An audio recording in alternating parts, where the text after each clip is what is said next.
that allegedly faked Tourette's syndrome to gain views and clout. I cannot believe this is an actual story, but this TikToker faked her ED. As a Scorpio, I thought I knew the ins and outs of what pretty is, but it looks like this TikTok star has beat me because she faked her own ED. We all know that social media can be a dark place with nowhere to hide. Honestly, it's pretty difficult to tell if someone is faking, especially online. Not everyone with Tourette's or any other tic disorder show their tics in the same way. What I usually watch out for is over-the-top behavior and making it their entire identity, but I don't believe you can tell someone is faking just by their tics. There's usually a jerkiness to tics, but it can be pretty tough to tell. I think making fun of our own tics is just how it is also. It definitely can be tough to tell. For myself, almost all of my neck and shoulder tics are dystonic. They're slow and sustained and almost looks like I'm stretching, but my wrist and toe tics are faster and jerky. Being able to laugh about it sometimes, the only thing that helps me face a tough day. Anyway, let's get into this. This is what happened.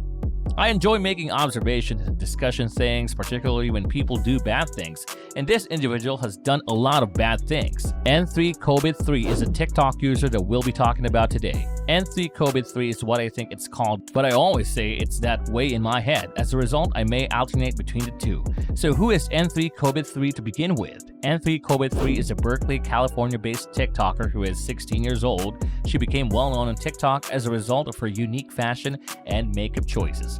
She was a huge TikTok influencer. What really got to her was how much she enjoyed responding to hateful comments and use of neo-pronouns. If you're unfamiliar with the term neo-pronoun, it refers to a set of singular third-person pronouns which are used and are typically created with the goal of being gender neutral. On social media, I realize it's a bit of a test case. Right now, I'm not interested in having that discussion. I'm simply providing background information. She was subjected to a lot of nonsense. She would respond by filming them and displaying their outfits on camera and essentially stating that she is unconcerned about the criticism.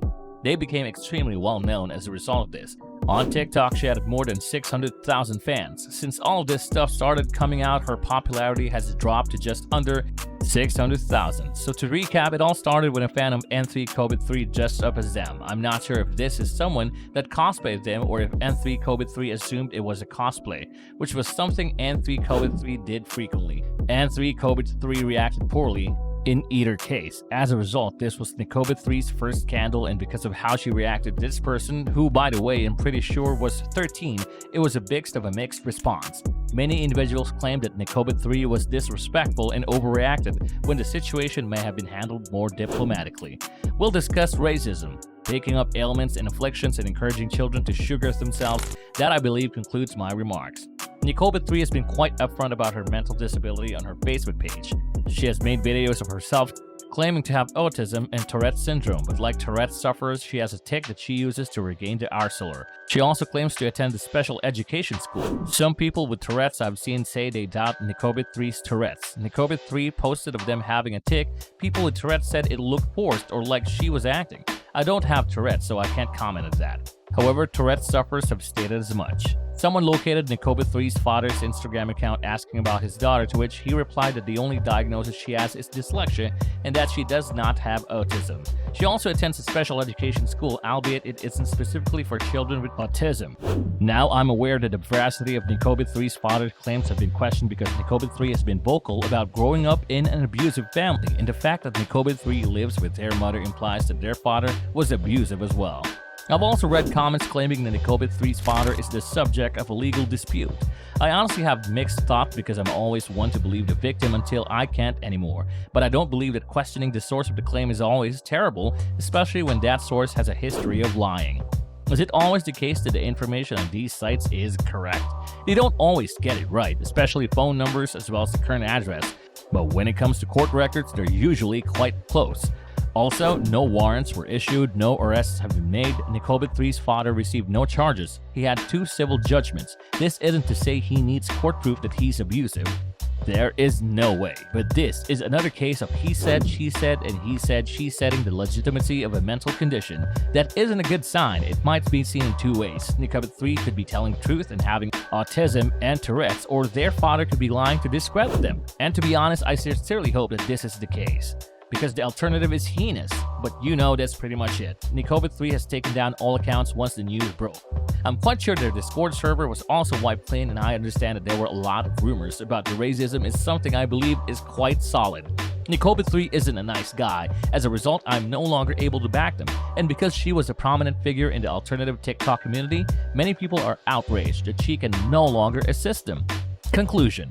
I was able to sift through some various people's remarks, and this is one example of what I discovered.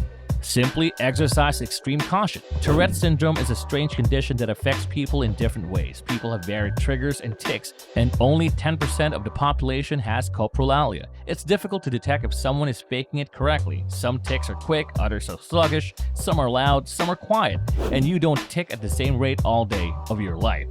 What the other person says is correct in my opinion. If they're being eccentric about it, it's possible that the tics are phony if they seem all too convenient, or if anything doesn't appear involuntary. However, there is no such thing as certainty. It's important to remember that the majority of people with Tourette's also have a variety of other diseases, including OCD, which adds a lot of other variables. One of my OCD characteristics, for example, is to wait till the evening to accomplish things until they look correct or have been done a certain number of times. So if the sensation of a series of tics isn't just right, my tics worsen if it isn't done properly, because OCD and everything else are unique to each person and they all work together to create something unique. I'm stating this.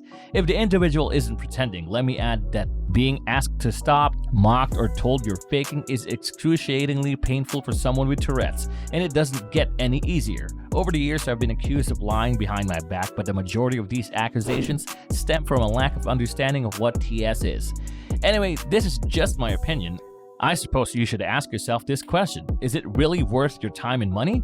What if I'm completely off the mark? I despise fakers just as much as the next person, but I'd rather not see someone who isn't a faker suffer. It's your choice in any case. I've found a person you're talking about movements appear to be realistic and they continue to occur without detracting too much from her goal. I'm not sure about the terms, she seems out of place, but I'm not sure what coprolalia is. Leave this one alone. According to another, I didn't want to say anything in case she wasn't faking, but there's something about her that raises red flags for me, and that I can't place, especially in comparison to other mental health TikTokers who tell the truth, but there's nothing obvious that I can point to. I don't want to accuse anyone of being a fake. I've had it happen to me with less visible things, but fakers of any kind are demeaning. As their TikTok username starts with Tourette's, making it their complete identity is a possibility. It's not outrageous, simply something like Tourette's karaoke. I was like a wrecking balls and cock when I walked in. I've never loved anyone as much as you, Gerald. This almost broke my ribs. Anyway, everyone has different opinions about this disorder and many other disorders. Thanks for watching, and that's all for today. I hope you enjoyed this video. Let me know what you think about this TikToker by leaving a comment right below this video. Meanwhile, give this video a thumbs up, like, and subscribe to the channel if you haven't. Turn on post notifications for more, and stay tuned for our next video.